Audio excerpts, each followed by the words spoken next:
എല്ലാവർക്കും നമസ്കാരം. PSC UP school teacher Malayalam medium syllabus നമ്മൾ ലാസ്റ്റത്തെ ഒരു വീഡിയോ ചെയ്തിട്ടുണ്ട്. അതിൻ്റെ ഡീറ്റെയിൽഡ് ക്ലാസ് ആണ് നമ്മൾ ഇന്നത്തെ വീഡിയോയിൽ ചെയ്യുന്നത്. പാർട്ട് 1-ലെ ഫസ്റ്റ് പാർട്ടായിട്ടുള്ള കേരള ചരിത്രമാണ് ഇന്നത്തെ വീഡിയോയിൽ നമ്മൾ നോക്കാൻ പോകുന്നത്. ആദ്യം തന്നെ നമുക്കൊരു ചോദ്യത്തിലോട്ട് കടക്കാം. വയനാട്ടിലെ ഗോത്രവർഗ്ഗക്കാർ നടത്തിയിരുന്ന ഏതു തരം കൃഷിക്കാണ് ബ്രിട്ടീഷുകാർ അനുമതി നിഷേധിച്ചത്? ഇതിൻ്റെ ഉത്തരം ആർക്കെങ്കിലും അറിയാമെന്നുണ്ടെങ്കിൽ ഇപ്പം തന്നെ നിങ്ങൾ കമൻറ്റ് ബോക്സിൽ കമൻറ്റ് ചെയ്യുക. ഇതിൻ്റെ ഉത്തരം എന്താണെന്ന് നമുക്ക് ഈ വീഡിയോയുടെ അവസാനം നോക്കാം. അതിൽ ഒന്നാമത്തെ ഭാഗമാണ് ബ്രിട്ടീഷുകാർക്കെതിരെ നടന്ന ആദ്യകാല കലാപങ്ങൾ. അതിൽ ഫസ്റ്റത്തെ കലാപമാണ് അഞ്ചുതെങ്ങ് കലാപം. ഇംഗ്ലീഷ് ഈസ്റ്റ് ഇന്ത്യ കമ്പനിക്ക് വേണാട്ടിലുണ്ടായിരുന്ന ഏറ്റവും പ്രധാനപ്പെട്ട ഒരു പണ്ടകശാലയായിരുന്നു അഞ്ചുതെങ്ങ് എന്ന് പറയുന്നത്. കച്ചവട കേന്ദ്രമായിരുന്നു അഞ്ചുതെങ്ങ്. 1697 അഞ്ചുതെങ്ങ് കലാപം നടന്ന വർഷമാണ് 1697. 1690 അഞ്ചുതെങ്ങിൻ്റെ പണ്ടകശാലയുടെ പണി പൂർത്തിയായ വർഷം. 1695 അഞ്ചുതെങ്ങ് കോട്ടയുടെ പണി പൂർത്തിയായ വർഷം. മാറിപ്പോകരുത്. 90 അഞ്ചുതെങ്ങ് പണ്ടകശാല പണി പൂർത്തിയായ വർഷം. 95 അഞ്ചുതെങ്ങ് കോട്ടയുടെ പണി പൂർത്തിയായ വർഷം. ഈ ഇയേഴ്സ് എല്ലാം നോട്ട് ചെയ്ത് വെക്കണം. തിരുവനന്തപുരത്ത് അഞ്ചുതെങ്ങിൽ ഇംഗ്ലീഷുകാർക്ക് കോട്ട സ്ഥാപിക്കാൻ അനുവാദം നൽകിയ വേണാട് ഭരണാധികാരിയായിരുന്നു ഉമയമ്മ റാണി, അല്ലെങ്കിൽ ആറ്റിങ്ങൽ റാണി എന്നറിയപ്പെടുന്നത്. അഞ്ചുതെങ്ങ് കലാപത്തിൻ്റെ കാരണം എന്താണെന്ന് വെച്ചാൽ കുരുമുളകിൻ്റെ വ്യാപാര കുത്തക ബ്രിട്ടീഷുകാർ സ്വന്തമാക്കിയതായിരുന്നു കലാപത്തിൻ്റെ പ്രധാന കാരണം. ബ്രിട്ടീഷുകാർക്കെതിരെ കേരളത്തിൽ നടന്ന ആദ്യത്തെ കലാപമായിരുന്നു അഞ്ചുതെങ്ങ് കലാപം. അതും നോട്ട് ചെയ്ത് വെക്കണം. ബ്രിട്ടീഷുകാർക്കെതിരെ നടന്ന ആദ്യത്തെ കലാപമാണ് അഞ്ചുതെങ്ങ് കലാപം. നടന്ന വർഷം 1697. അടുത്ത കലാപം എന്ന് പറയുന്നത് ആറ്റിങ്ങൽ കലാപമാണ്. ബ്രിട്ടീഷുകാർക്കെതിരെ ആദ്യമായി കേരളത്തിൽ നടന്ന സംഘടിത കലാപമാണ് ആറ്റിങ്ങൽ കലാപം. ബ്രിട്ടീഷുകാർക്കെതിരെ ആദ്യമായി നടന്ന കലാപം അഞ്ചുതെങ്ങ് കലാപം. ആദ്യമായി കേരളത്തിൽ നടന്ന സംഘടിത കലാപം ആറ്റിങ്ങൽ കലാപം. 1721 ഏപ്രിൽ 15 ആറ്റിങ്ങൽ കലാപം നടന്നത്. ഏതാണ് ഇയർ? 1721 ഏപ്രിൽ 15. കലാപത്തിൽ വധിക്കപ്പെട്ട ബ്രിട്ടീഷ് ഉദ്യോഗസ്ഥനാണ് ഗിഫോർഡ്. അദ്ദേഹത്തിൻ്റെ പേര് നോട്ട് ചെയ്ത് വെക്കണം. ആ ആറ്റിങ്ങൽ കലാപത്തിൽ വധിക്കപ്പെട്ട ബ്രിട്ടീഷ് ഉദ്യോഗസ്ഥനാണ് ഗിഫോർഡ് എന്ന് പറയുന്നത്. ആറ്റിങ്ങൽ കലാപത്തിന് ശേഷം ഒപ്പുവെച്ച ഉടമ്പടിയാണ് വേണാട് ഉടമ്പടി. 1723 മാർത്താണ്ഡവർമ്മയും അലക്സാണ്ടർ ഓം തമ്മിലായിരുന്നു ആ ഉടമ്പടി വെച്ചത്. അപ്പം എക്സാമിന് ചോദിക്കാം ആരൊക്കെ തമ്മിലായിരുന്നു അല്ലെങ്കിൽ ഏത് വർഷത്തിലാണെന്ന് ചോദിക്കാം.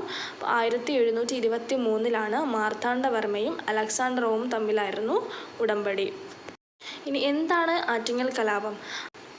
ആറ്റിങ്ങൽ റാണിക്ക് സമ്മാനവുമായിട്ട് പോയ 150ഓളം വരുന്ന ബ്രിട്ടീഷ് സംഘത്തെ നാട്ടുകാർ വധിച്ചു.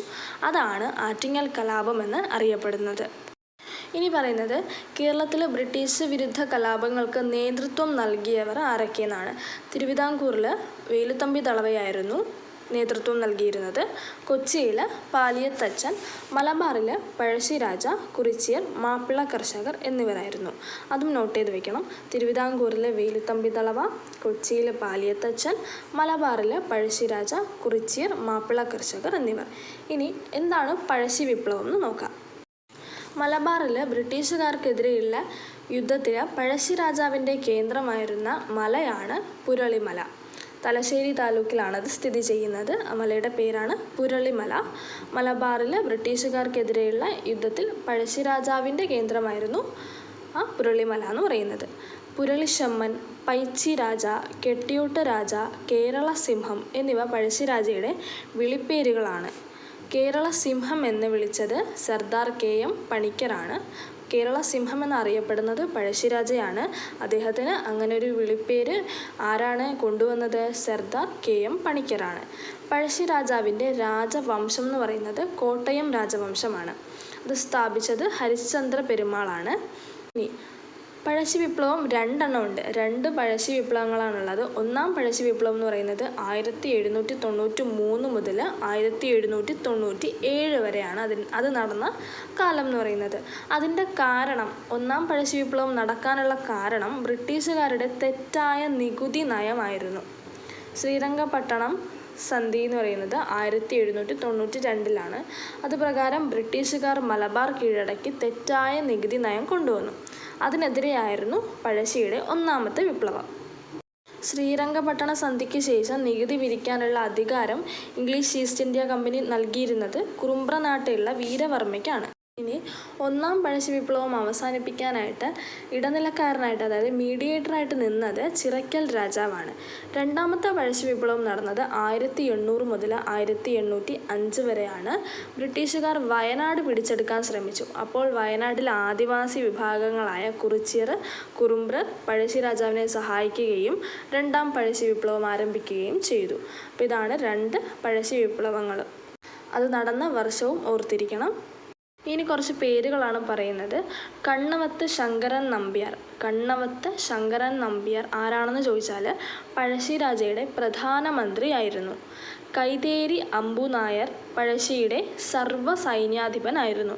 ബ്രിട്ടീഷുകാർക്കെതിരെ പഴശ്ശി രാജയുടെ യുദ്ധതന്ത്രമായിരുന്നു ഗറില്ല യുദ്ധം, അതായത് ഒളിപ്പോര് എന്ന് പറയുന്നത്. 1802 എടച്ചേന കുങ്കൻ, തലക്കൽ ചന്തു എന്നിവർ ചേർന്ന് പനമരക്കോട്ട പിടിച്ചെടുത്തു. ആരൊക്കെയാണ്? എടച്ചേന കുങ്കൻ, തലക്കൽ ചന്തു. ഏത് വർഷത്തിലാണ്? 1802. 1805 രണ്ടാം പഴശ്ശി വിപ്ലവം അവസാനിക്കുന്നത്. അപ്പോൾ ഇതിന് ഇടയ്ക്കുള്ള സമയമാണ് 1802 എന്ന് പറയുന്നത്. തലക്കൽ ചന്തു സ്മാരകം എവിടെയാണ്? പനമരം, വയനാടിലാണ് ഉള്ളത്.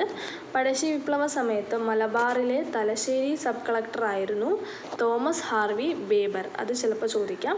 പഴശ്ശി വിപ്ലവ സമയത്ത് അവിടെ ഉണ്ടായിരുന്ന സബ് കളക്ടർ ആരായിരുന്നു? Thomas Harvey Baber. പഴശ്ശി വിപ്ലവത്തെ അടിച്ചമർത്തിയ ബ്രിട്ടീഷ് സൈന്യാധിപനായിരുന്നു കേണൽ ആർതർ വെല്ലസ്ലി എന്ന് പറയുന്നത്. തോമസ് ഹാർവി ബേബർ എന്ന് പറയുന്നത് ആ മലബാറിൽ ആ സമയത്ത് ഉണ്ടായിരുന്ന സബ് കളക്ടറാണല്ലോ. പുൽപ്പള്ളിയിൽ പഴശ്ശിക്കെതിരെ യുദ്ധം ചെയ്യാനായിട്ട് 1200ഓളം പോലീസ് സൈന്യത്തെ ഉണ്ടാക്കി. ആ സേനയുടെ പേരാണ് കോൽക്കാർ.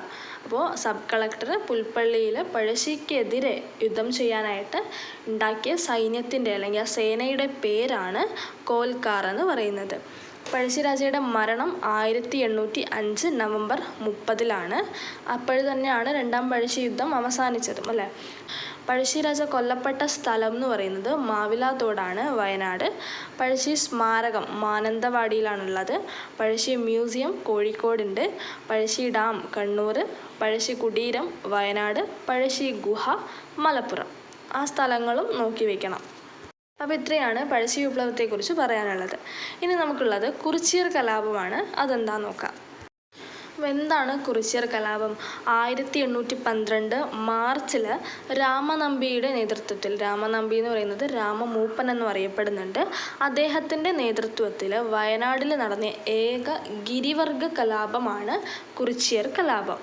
അധിക നികുതി ചുമത്തൽ, ഭൂമി പിടിച്ചടക്കൽ എന്നിവയൊക്കെയായിരുന്നു കുറിച്യർ കലാപത്തിൻ്റെ കാരണം എന്ന് പറയുന്നത്. കുറിച്യരുടെ മേൽ നികുതി ഏർപ്പെടുത്തിയ ബ്രിട്ടീഷ് ഉദ്യോഗസ്ഥൻ്റെ പേരാണ് തോമസ് വാർഡൻ.